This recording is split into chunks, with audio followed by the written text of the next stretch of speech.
we're starting our oral speaker panel. Everybody gets to make a brief statement on your work or on the conference, on what you've heard from your colleagues about the weekend, really, and your own work. And then we'll open it up to open discussion and Q&A.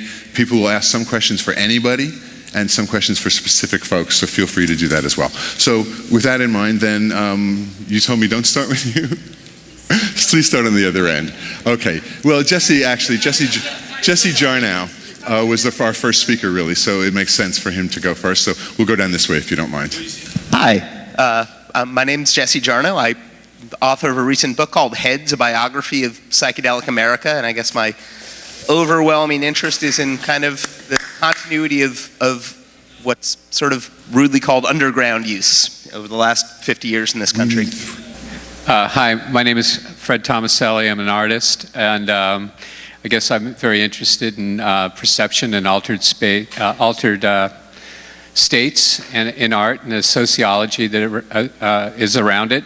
And for those who are interested, I do have a work up right now at Metropolitan Museum of Art in a show called Dream States, and I have an installation up at Mass MoCA for those in the area who want to see stuff for real.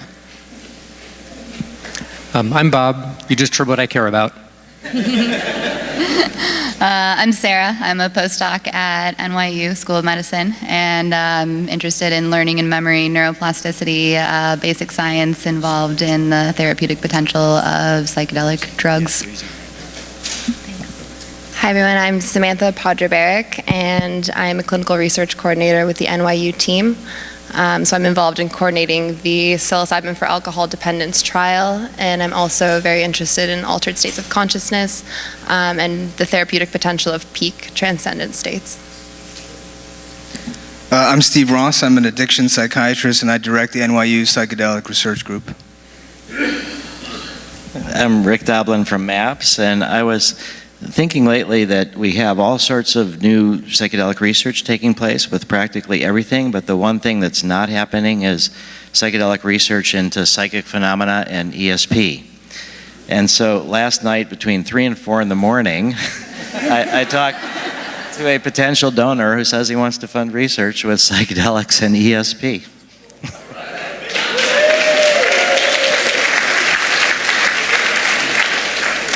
I knew you were going to say that, Rick.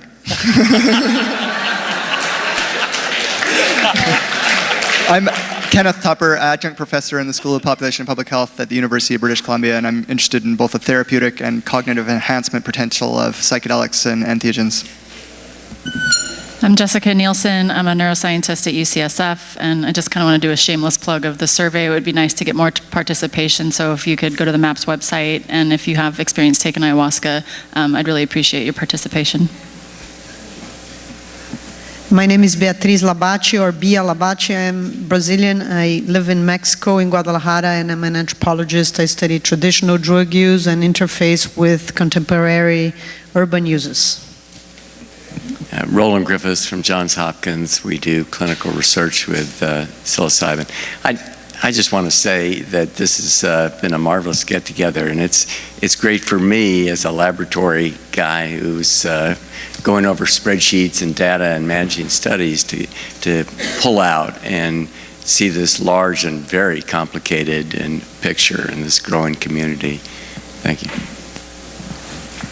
Hi, my name is Jag Davies. I'm the Director of Communications Strategy at the Drug Policy Alliance, which is the nation's leading organization promoting drug policies grounded in science, compassion, health, and human rights. We'll be having an event the week after next at Columbia Journalism School called White Faces, Black Lives, Race, Reparative Justice, and the Era of a Gentler War on Drugs.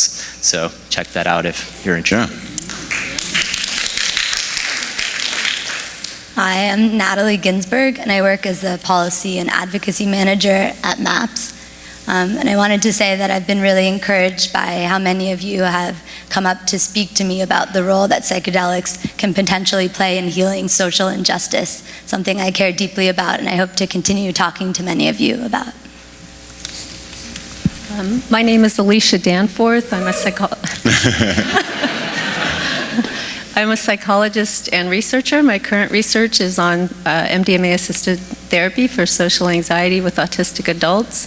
Before that, I worked on a pilot study with Charles Grove in LA on psilocybin for existential anxiety related to advanced cancer. And I just want to thank this audience for being so good at asking questions. It's really been a pleasure. So thank you. Yay. Yay, audience.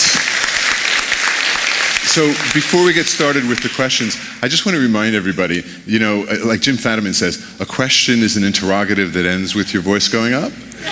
And so if you do want to make a statement, we appreciate your contribution, but keep it extremely brief, one sentence if you please, and questions. Here's a question.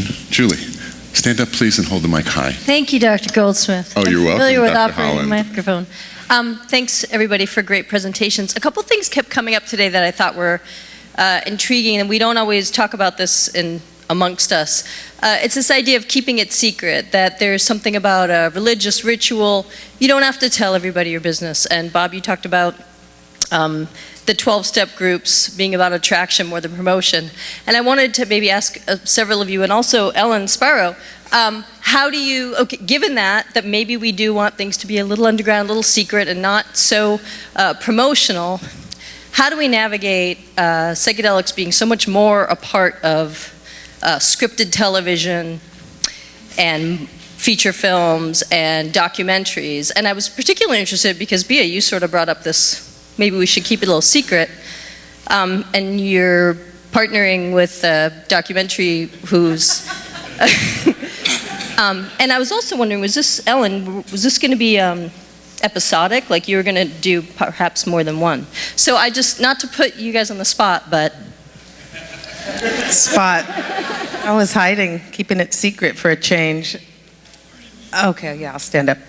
The film that I'm working on with Bia is going to be two things. One is a film, a feature film, and also a web series after we release it that way, an episodic thing that hopefully would go on and on and on, because I think this field is just endless, fascinating terrain for exploration and for sharing with people in a way that's responsible and intelligent and heartfelt. And there's a lot of superficial media. I think it was just mentioned in the previous presentation about all the weird stuff you can find on YouTube.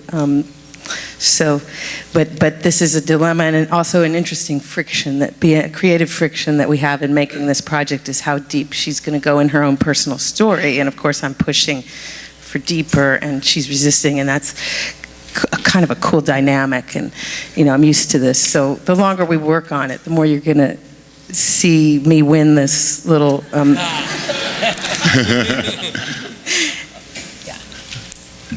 Thank you. See if anybody wants to talk about Now, we have two microphones up there.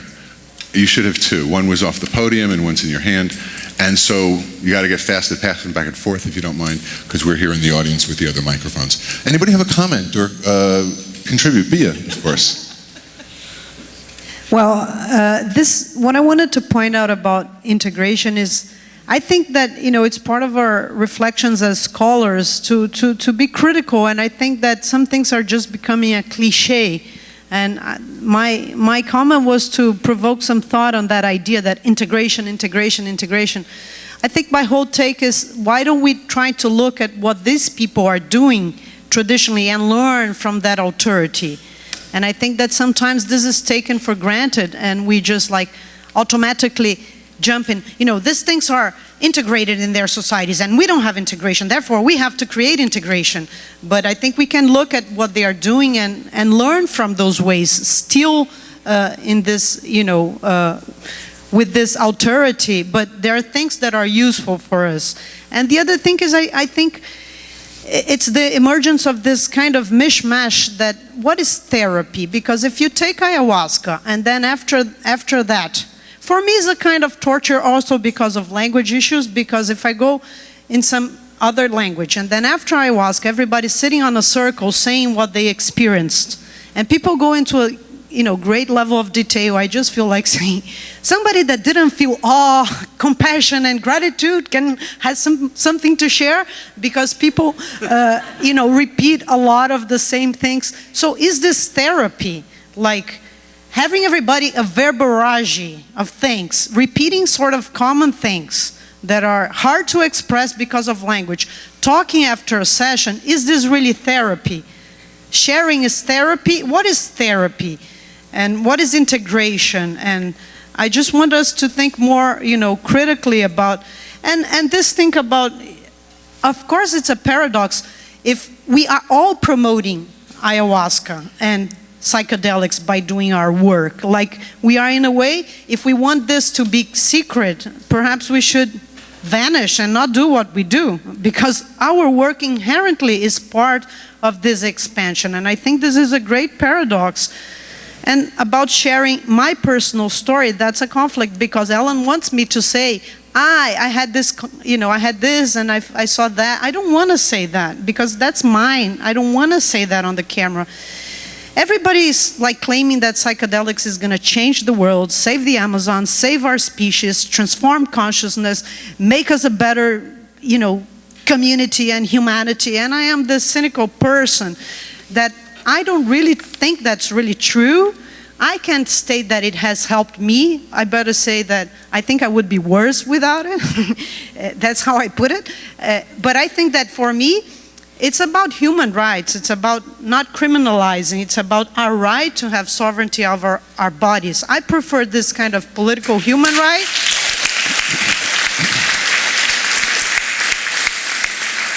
I'm not into the messianism that ayahuasca will save the world, because I've just been too much around the ayahuasca communities.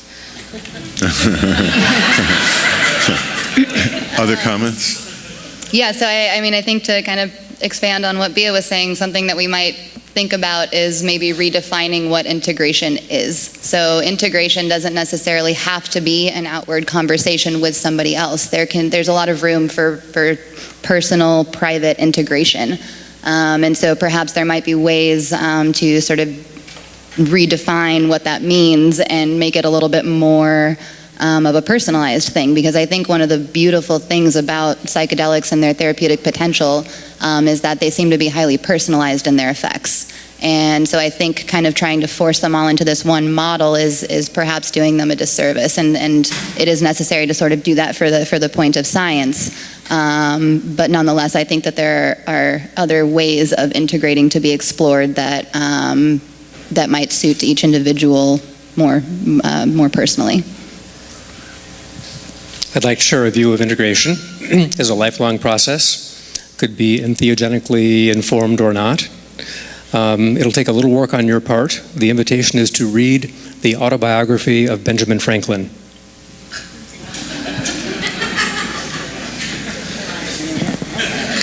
That's integration. I'll just make a comment. We're also living in a moment where the collapse between public and private is happening partly because of technology, and the public-private distinction arose partly out of the printing press, and now with the rise of the internet and the publicity around everything that used to be private increasingly is sort of shifting the ground under which we're sort of used to being, coming out of the sort of literate culture. And Bob, your comment about the salvia, kids uploading their salvia videos, I mean, that goes back over 150 years with nitrous oxide, when it was kind of used for entertainment purposes on stages much like this one. In the 1850s and 60s, people would come up and take nitrous and do crazy things, and it was entertainment for people. It's got a long history. Other questions? Oh, I want to identify Julie Holland as the person who asked that question. Julie is, first of all, a friend of Horizon. She's spoken here, I think, twice, or at least once, and she's the author of The Pot Book and Moody Bitches, I think the most recent one, and the Ecstasy, the Complete Guide. She's a psychiatrist here in New York, and one of the few, credentialed professional psychiatrist who's just so knowledgeable and so helpful to the community. So anyway, thank you, Julie. I wanted to recognize you. Thank you. So we have another question. Thank you. Psychedelics helps to see the situation from different point of views, and we on Earth have multiple centers of force. There's the pursuit of power, different kind of power. There's military power, there's financial power, there's a power over the tactic situation, like the people who buy guns, they want to be exerts power over the tactic, over lives of others. So these 300 million guns in United States. So we have different, and there's also the medical complex, medical pharmaceutical complex also exerts some kind of power over the whole situation, how the population behave, what they have to do in case of. So the question is, what kind of power you exert over these centers of power? Thank you. How do you think?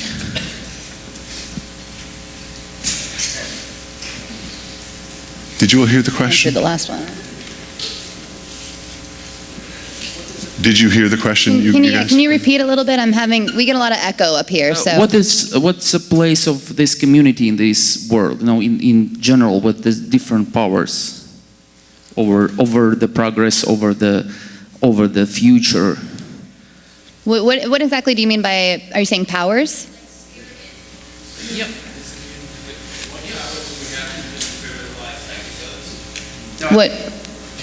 Okay, so let's have a conversation about what the question is. Are we talking about kind of what powers are available to us to make change? No, I think he's trying to tease out to what extent you control orthodoxy in the community. Oh, that's a good question. To what extent do you control orthodoxy orthodoxy in the community?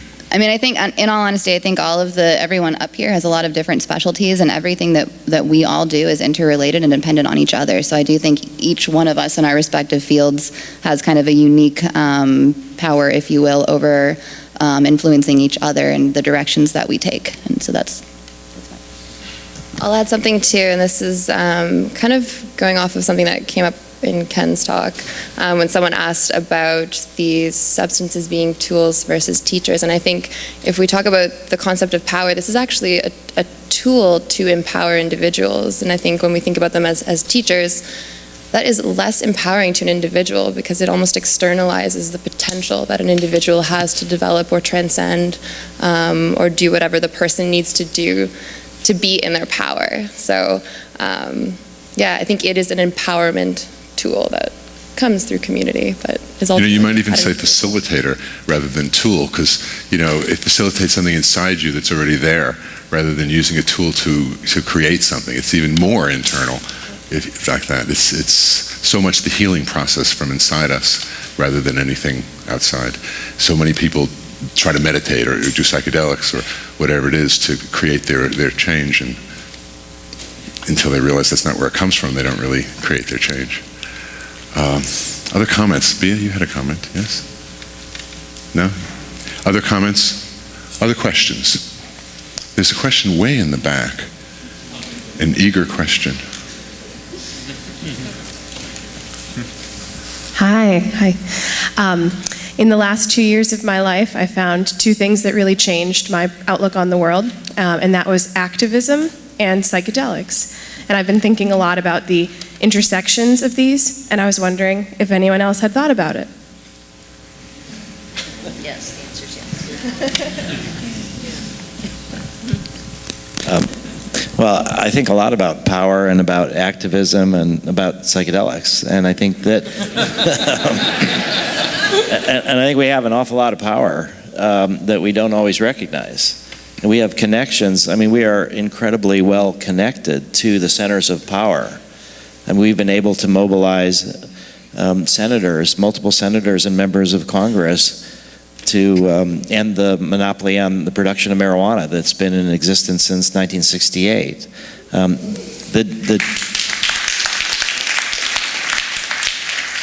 The DEA just tried to criminalize kratom.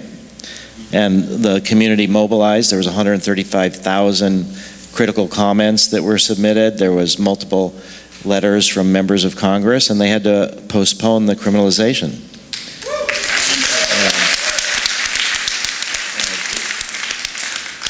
We have power in the sense that we're reaching out to police officers and firefighters with PTSD and offering them MDMA. And we had a police officer volunteer for one of our studies. So we can reach into the centers of power. We don't yet have power to get a government grant for MDMA research from the VA, although maybe that will come. But I think over the long run, we have an incredible amount of power because we have techniques that touch the deepest parts of ourselves and others. We have the power, we can marshal the power to heal. And that's what people are really in need of, and the power of spirituality. So I think we are capable of making this transition. I guess I want to wave the flag a little bit for psychedelics can change the world.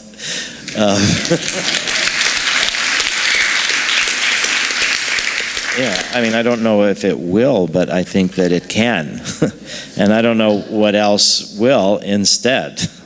I mean, so many other things will contribute, but I think we are in no way powerlessness, and I think the activism to be motivated by our psychedelic experiences, one of the biggest things that's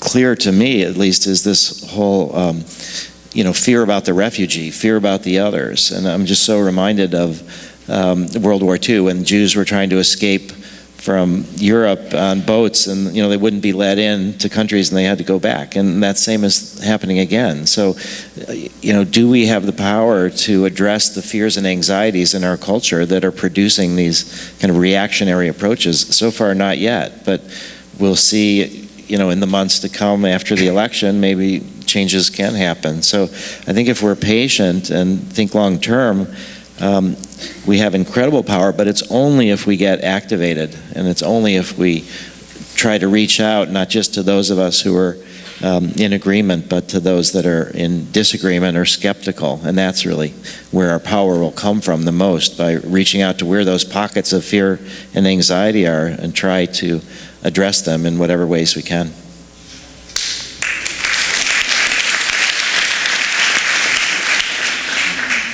I want to say that I think that this link is totally fundamental. I don't imagine my own experience without the link between activism and psychedelics, and I think we can look a lot in the LGBT movement as a kind of example, because I think that if you compare gay rights and rights of users, the topic of drugs is still a huge taboo.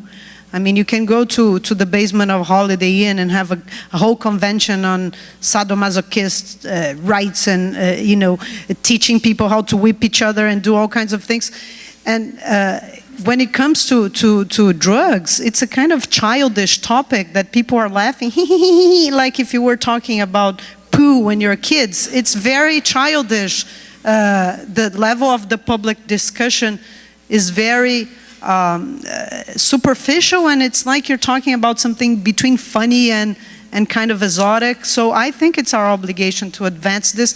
And what I do is when I'm feeling, my morals down, I teach myself by watching some really bad, like now I attended the march in Guadalajara where I live, which was the march in favor of the family and children, and I went there. But actually it's an anti-gay march. There were 15,000 people, and my friends asked, why did you go there? Are you having some masochism? And I said, no, I'm going there to teach myself to be a better soldier, because I think if you look at what people do and say, that's where you get your strength, to combat ignorance and prejudice. So we have to...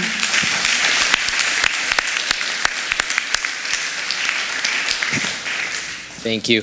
Well, your question made me think of something that Bob Jesse said in his talk earlier, in which he asserted that essentially the medical research agenda is the only agenda that is worth moving forward at this point, and that essentially would be counterproductive to advance any sort of political agenda outside of a medical approach. And honestly, that doesn't really sit very well with me. I think that is a ethically dubious position.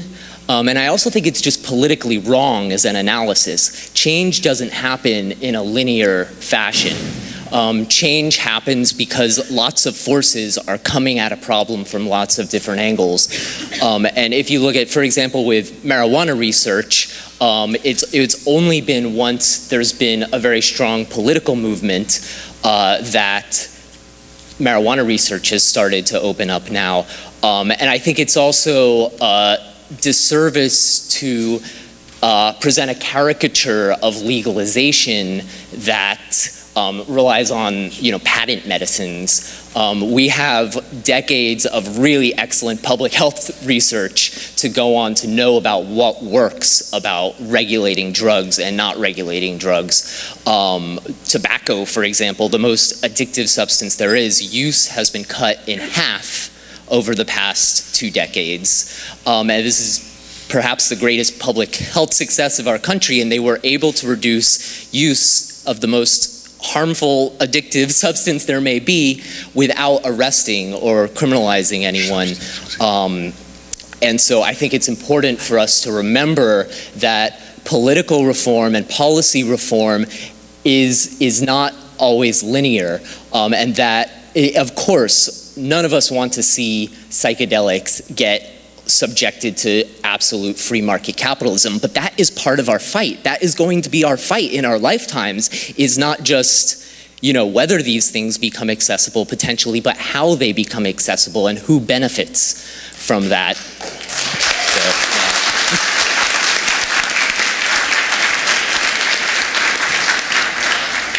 May I respond? Absolutely. First of all, thank you. You gave me direct feedback, and I appreciate it. Asking for it. And it's not all easy to hear, and I will take it in. Second, you quoted me as saying that the only, I think that was the word you used, the only way forward is the clinical research model. I don't think I said that. If I did, I'd take it back. That was what you seemed to imply. You said that you don't think other agendas are going to be able to succeed in the next 10 years. And I don't believe I said that either. And if I did, let me take it back. And let me course correct a little bit. Again, I'm really trying to take this in. The path ahead with the clinical applications, to me, seems to be the most straightforward. It's the most well-marked. It doesn't rely on polling. It doesn't ever get put to a political vote. There's no popular vote on it. Learned people make the decisions at the Food and Drug Administration and elsewhere.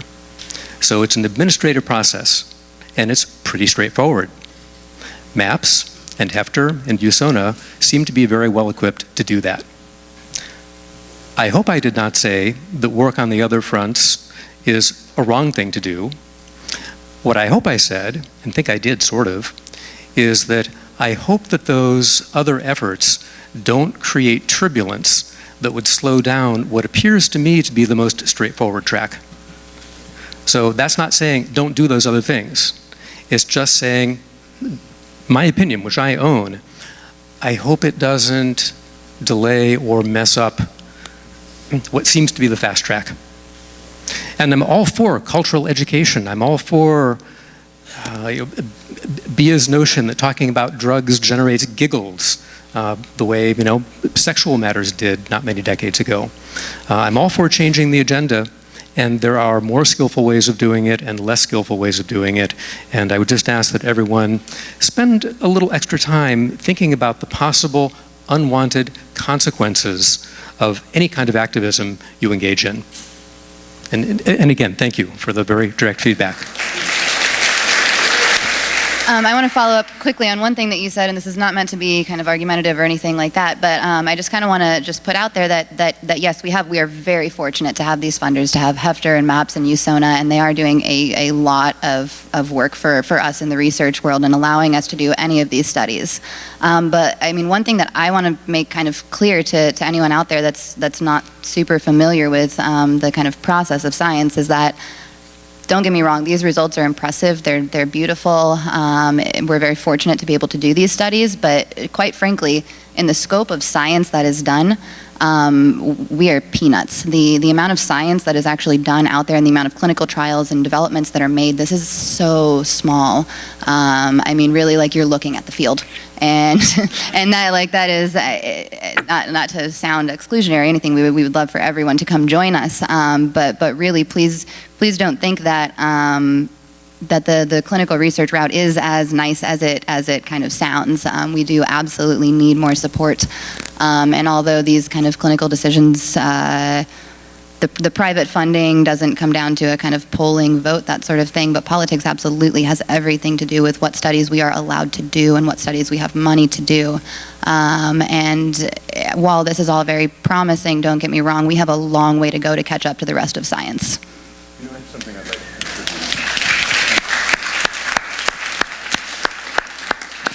in my clinical practice, I don't use psychedelics. I don't offer them at all. Please don't ask me. I don't.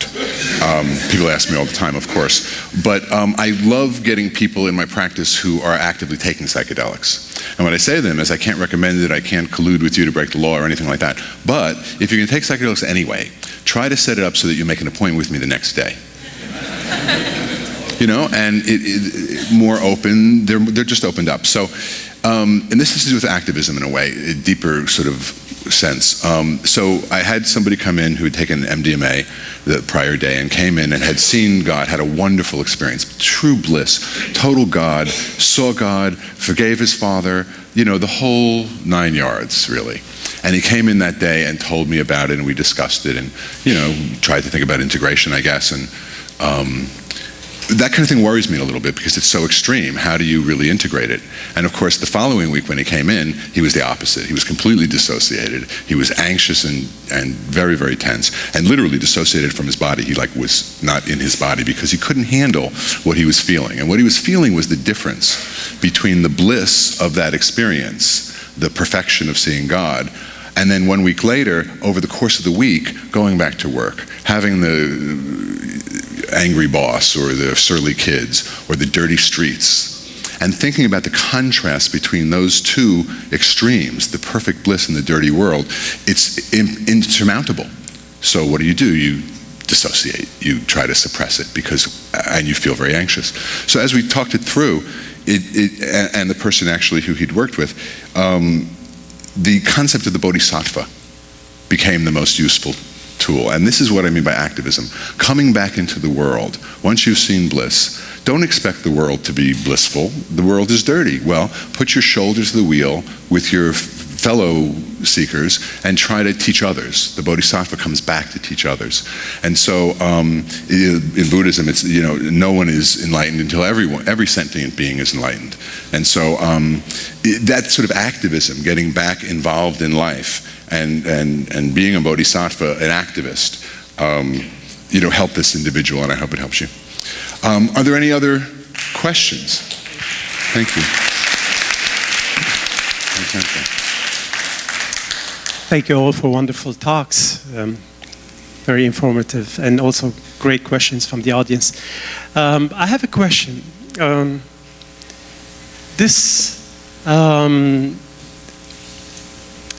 Interest in psychedelic substances stems primarily from the thousands of years of shamanic use of psychotropic plants, psychedelics, entheogens, whatever we'd like to call them.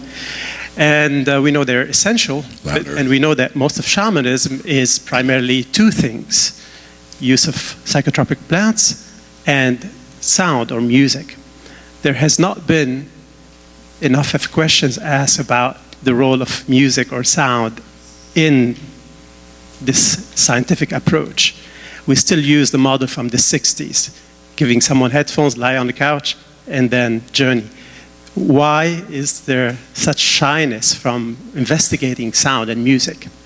Thank you.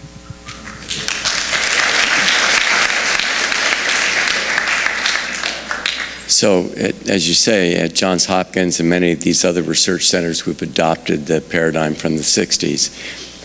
There's no question that sound plays a a seminal and supportive role in the context of these experiences.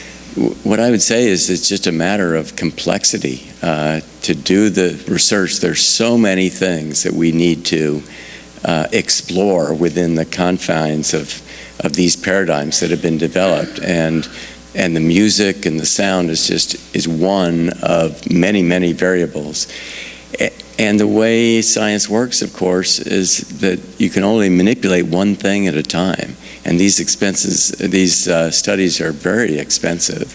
So we have a deep interest at Johns Hopkins in music and sound. As a matter of fact, we've done some survey studies of best practices among people who guide psychedelic sessions. And we have people we're collaborating with people from our Peabody Institute, that's our musical conservatory at Hopkins, to try to determine what the nature of the optimal musical features of some of these pieces are, and then we're going to try to deconstruct them. But it's a long and tedious but very important process.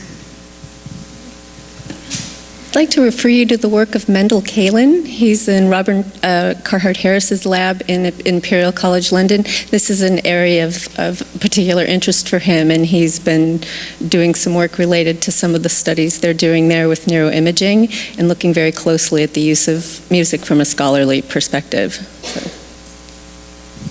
I'd like to make a comment that's not quite about the scientific study of music and psychedelics, but maybe an anecdote from the MDMA training, which I found interesting, which pertained to music. So in the studies with MDMA for PTSD, anecdotally, we observe, maybe there's some science behind it too, that there's a sharp increase in anxiety as a response to the MDMA kind of coming up for the first maybe 60 minutes.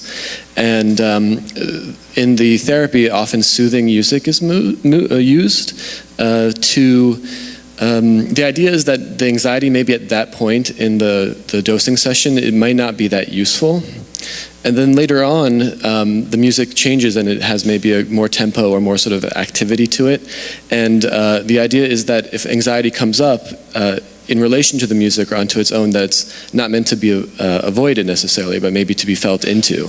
So my point being that not only, is there this question of, well, how maybe can music feed into or influence a mystical-like experience or something like that, or what is the most sort of compatible music? But the other thing to think about is, how is the music being used, both maybe by the therapist and also by the participant, right? Because I could also imagine a scenario where a participant is sort of focused on the music and wanting it to be different in the spirit of maybe like avoiding something, or maybe to stay distracted from something that's going on inside. So there are a lot of different factors and a lot of different things to think about in terms of how music is used therapeutically. Can I say one more thing about music while we're on the topic? First of all, I want to say that I think a lot of us up here are very, very, very interested in the concept of music with all of these things, and I want to follow up on what Roland was saying about we would love to do some studies on music, but we are really limited in the amount of studies that we're able to do given the funding that we have and the resources and the personnel that we have. So we're kind of just doing our best to pick what we think are the most feasible and the most immediately necessary things to study right now. But that being said, I am super interested in music. It's very related to memory. I don't know if any of you guys are following any of the Alzheimer's disease, dementia, music studies that are going on right now. It's also really, really related, in my opinion, to our perception of time as it passes. And time is another construct, I suppose, that has come up a lot in some of these talks. And there is a good deal of involvement of music in all of these different research studies and other sorts of things going on around the world.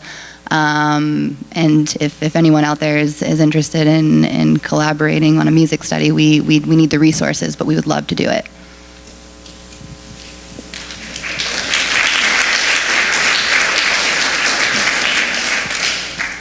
Other questions? Thank you all very much, for starters. I wanted to invite a kind of a reflection on psychiatry and the medical model connected to that. I've been trying to put this puzzle together about the model psychosis theory for a while, this theory that has long connected, since at least the 1920s, the interest in psychedelics and psychiatry. The idea of them producing an experimental psychosis. So on the one hand, like, I feel like that's kind of fed the anti-psychiatry movement, the idea that, oh, you know, these things don't exist. On the other hand, it's fed this kind of criminalization sort of thing. These drugs are dangerous. They're producing a kind of temporary or permanent psychosis. Then Roland, yesterday, I think you mentioned how we can start to show how these experiences are part of normal biology. And it sort of signaled to me like maybe a kind of a shift away from this idea of associating psychedelic experiences with pathology. And so I was thinking about Tom Insel a couple of years ago, talking about how the whole DSM project has failed. We need a new one. And this RDoC that it's replaced with, formally, I think, like some of us might know what that entails. But I also thought it's a kind of opportunity for us to rethink psychiatry or the relationship of the experiences we produce to this medical model. And I just wondered if you had any reflections on that. Thank you. Any of you? You know, these psychedelics are such remarkable substances, and they probe consciousness, alter consciousness in ways that are just unfathomably complex and dependent on set and setting. So you're right. And initially, they were thought to be tools for studying psychotic process. Over time, we've found a range of set and setting conditions to optimize these very positive experiences. The Steve Ross and the NYU group and our group are about to publish our papers on end-of-life anxiety and depression in cancer patients. That does hold the potential for having broad implications for psychiatry, not only end of life, but for various other kinds of conditions. So the whole thing is very malleable, and I think undoubtedly there are going to be other characteristics of these substances, how they alter consciousness, that are going to provide unique windows not only into psychiatry, but the nature of consciousness, the nature of spiritual experience. So this is, as I've said sometimes, I feel kind of like Rip Van Winkle as a scientist. You know, these drugs were taken off the table for research for decades, and now there's so many questions to ask, and these are such interesting compounds. Thank you. I just wanted to add something about thinking about psychedelics and psychosis.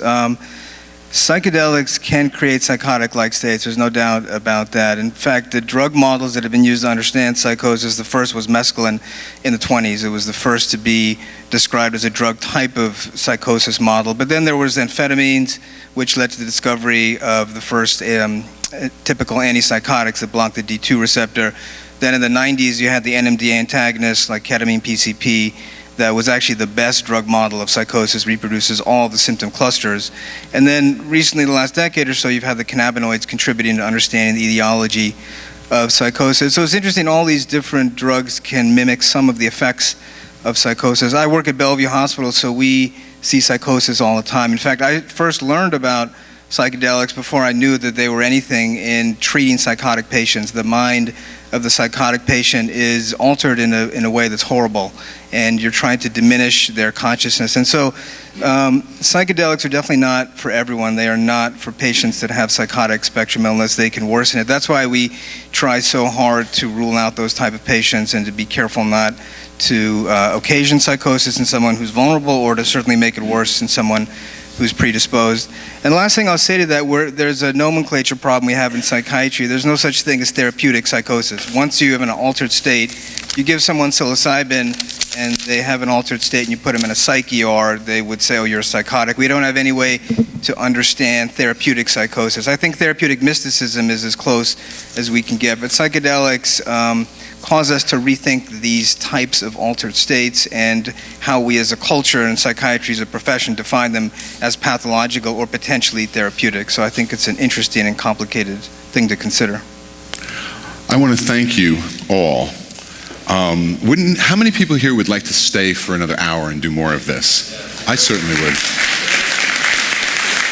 I don't know if the panelists are ready for that, but we can't do it. Of course, we have to get out of here. We have a deadline. It was teasing, but it's a measure of our love and appreciation for what these guys have done in their careers and here this weekend too. So please, I'm going to read their names off in alphabetical. Alicia Danforth, Jag Davies, Rick Doblin, Natalie Lila Ginsburg, Ingmar Gorman, Roland Griffiths, Jesse Jarnow, Robert Jesse, Bia Labate, Catherine McLean, Sarah Menenga, Michael Mithofer, Jessica Nielsen, Samantha Podrubarak, Stephen Ross, Ellen Spiro, Fred Tomaselli, Ken Tuffer. Can you believe we've had so many people? So thank you all so mightily for joining us.